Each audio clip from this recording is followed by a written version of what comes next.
bendiciones, bendiciones. Una vez más desde la cabina del Pastor Luijo en esta plataforma para las nuevas generaciones. Estamos aquí una vez más generando contenido en el podcast, en el Espíritu de Elías, un espacio en el que hablamos del ministerio juvenil de este tiempo. En el antiguo capítulo estuvimos hablando de cómo llevamos el proceso de noviazgo junto con mi esposa después de 15 años trabajando con jóvenes en el Ministerio de Generación de Poder, en el Ministerio Juvenil. Y en esta ocasión quiero tocar algo que de seguro muchos están esperando y que yo creo que es lo que Dios espera de el ministerio juvenil de este tiempo. Hebreos capítulo 4, versículos 1 y 2 dice: temamos pues, no sea que permaneciendo aún en la promesa de entrar en su reposo, alguno de vosotros parezca no haberlo alcanzado. Porque también a nosotros se nos ha anunciado la buena nueva como a ellos, pero no les aprovechó el oír la palabra por no ir acompañada de fe en los que la oyeron.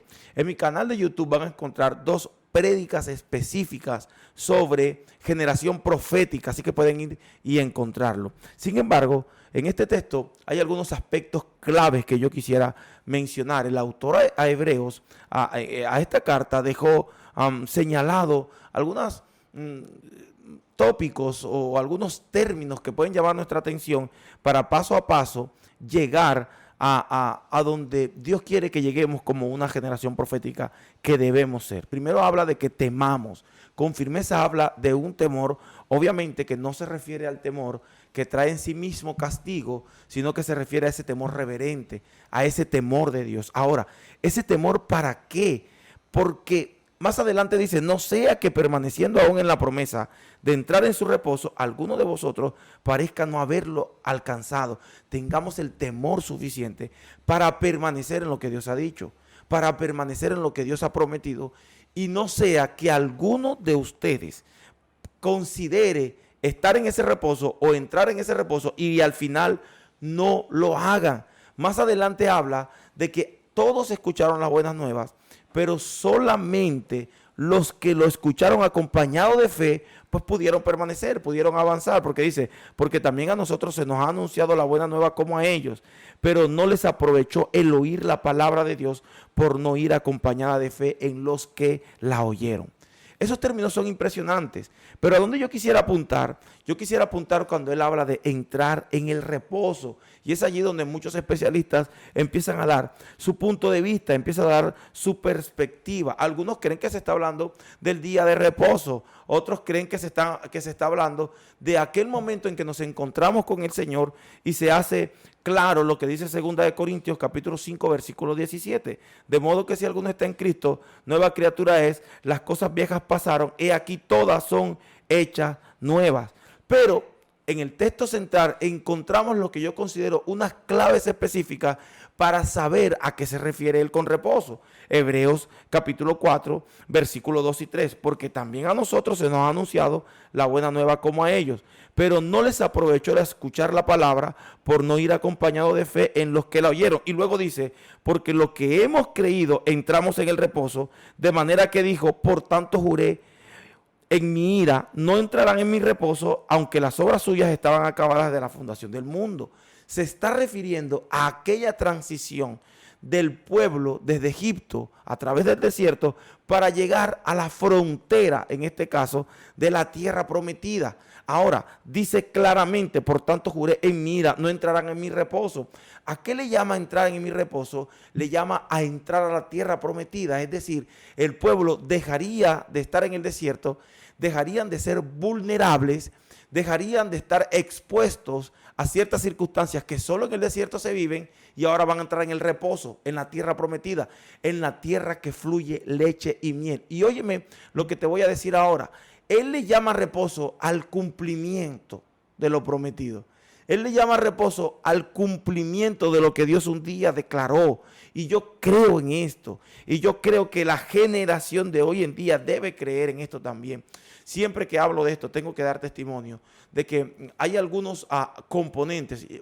La verdad, todos los componentes que nosotros tenemos como movimiento Aviva Río, que Dios nos ha permitido trascender y ser de mucho impacto en nuestra ciudad, en Riohacha, Colombia. La mayoría de ellas son promesas de Dios y que cuando las ejecutamos en el tiempo de Dios, se convierten en eso, en el reposo. El cumplimiento es el reposo. Cuando entramos en el cumplimiento de lo que Dios ha determinado, de lo que Dios ha hablado, de lo que Dios ha profetizado a mi vida, literalmente estamos entrando en un reposo, y yo creo que hay tiempos de esos que se acercan para nosotros. Yo creo que hay tiempos de esos que se acercan para ti, tiempos en que Dios ha de cumplir lo que te ha prometido. Yo creo que estamos cerca de ver la respuesta a oraciones que por muchos años hemos visto. Ahora, toda una generación, como es el pueblo que estaba en el desierto, todo un pueblo más bien, estaba a punto de entrar a la tierra prometida, y ahí encontramos un encuentro, valga la redundancia, generacional. Estaban los que seguían a los 12 espías y estaban los que creían en lo que dijeron los 10 espías. Los 10 espías que dijeron, somos como langostas, esta es tierra de gigantes. Y los 2 espías que representaban un término claro, no los comeremos como a pan. Los que decían, así como Dios nos acompañó en el desierto, nos va a permitir entrar en el reposo. Así como Dios nos acompañó en el desierto, nos va a permitir entrar en la tierra prometida. De todos los componentes que tiene Aviva Río, no hay uno que no me guste, obviamente. Todos tienen un fin específico, todos tienen aspectos específicos, detalles que van a la necesidad de esta generación. Y no solamente de los jóvenes, aunque es nuestro fuerte, también apuntan a las necesidades de familia, como lo es la Ruta de Salvación.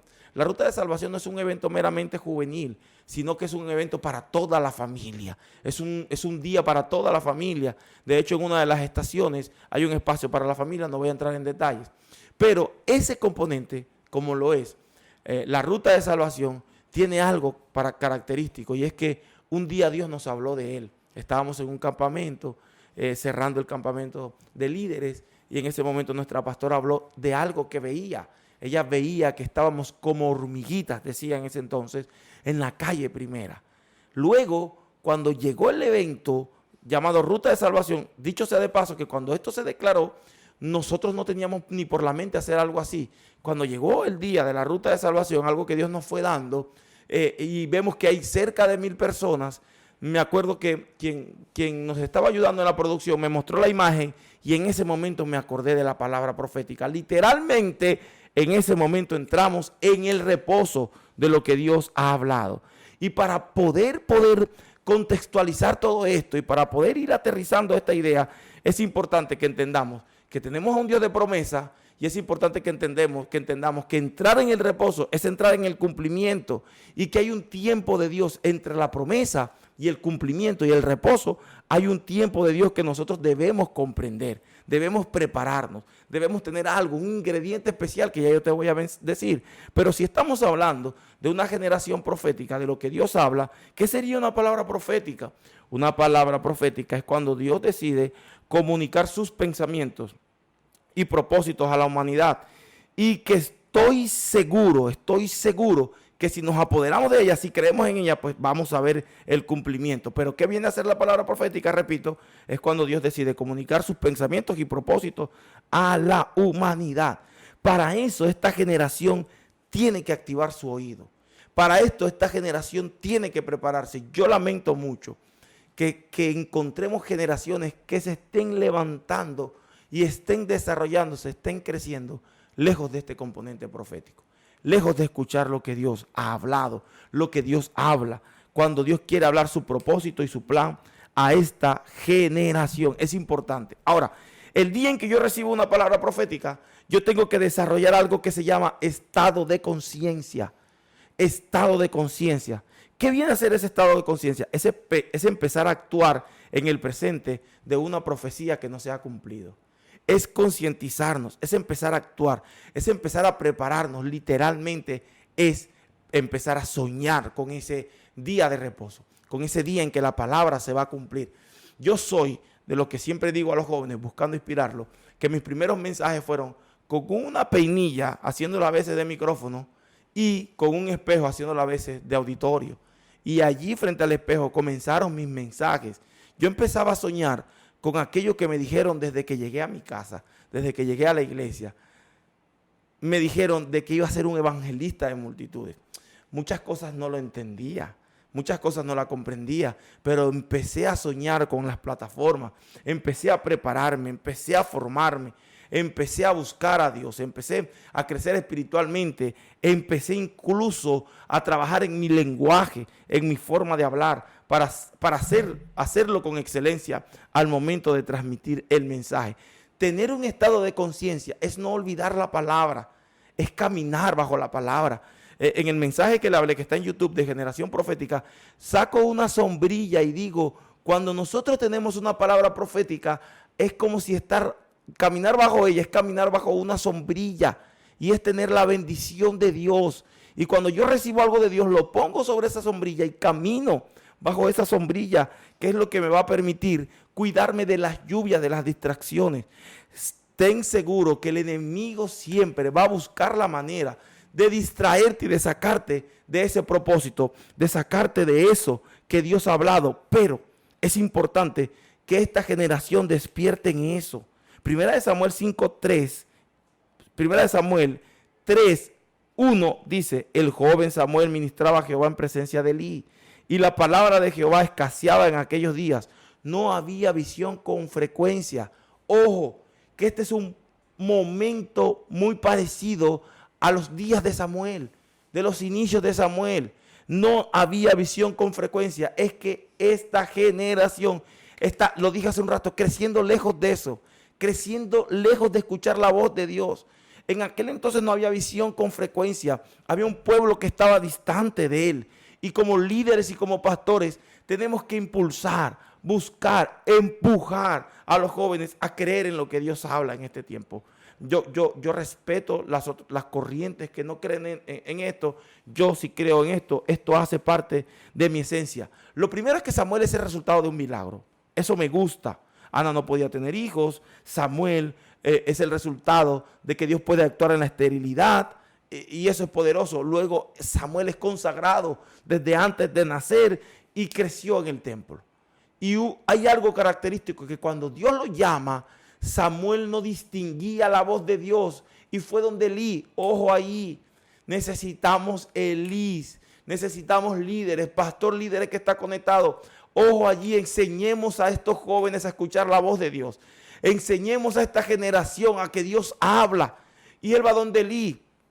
Yo no te he llamado. Luego de un par de veces más, le dice, si vuelves a escuchar el llamado, es Dios quien te llama. Parafraseando la historia, responde, heme aquí. Y Samuel, por instrucción de Elí, entonces Samuel responde a Dios, heme aquí. Y Samuel representa toda una era profética, todo un cambio. Es el anuncio de un nuevo mover en la historia de la iglesia. Y yo creo que Dios quiere despertar Samueles. Yo creo, que Dios quiere despertar una generación de Samueles en medio de nosotros. Por tal razón tenemos que hablar de esto, tenemos que hablar de un Dios que habla, tenemos que inspirar a los jóvenes a que se preparen para escuchar la voz de Dios. Samuel representa una transición, Samuel representa muchas cosas, una nueva historia. Creo que debemos preparar a los jóvenes, como en mi caso, que tenemos una expo, los impulsamos en la feria, los impulsamos en muchas cosas, una generación pluripotencial, espero hablarles de esto pronto, pero de manera particular, en esencia tenemos que hablarles de la amistad con Dios y de abrir sus oídos a escuchar la voz de Dios. Yo no creo en un liderazgo que domina. Las nuevas generaciones no necesitan eso. Yo no creo en un liderazgo que domina, en el que los jóvenes necesiten todo el tiempo a su pastor para tomar sus decisiones. Yo creo en ese liderazgo que inspira, ¿verdad? Y que da herramientas para que cada uno pueda despertar el liderazgo y cada uno pueda tomar sus decisiones guiado por la palabra, guiado por Dios. A eso debemos enseñarles y debemos inspirar a los jóvenes a creer en lo profético, a creer en lo que Dios promete, a creer en lo que Dios habla. Quiero darte gracias por conectarse a este podcast en el espíritu de Elías, la generación de este tiempo, el ministerio juvenil de este tiempo. Nos vemos en la próxima. No olvides suscribirte a mi canal. Bendiciones. Chao, chao, chao.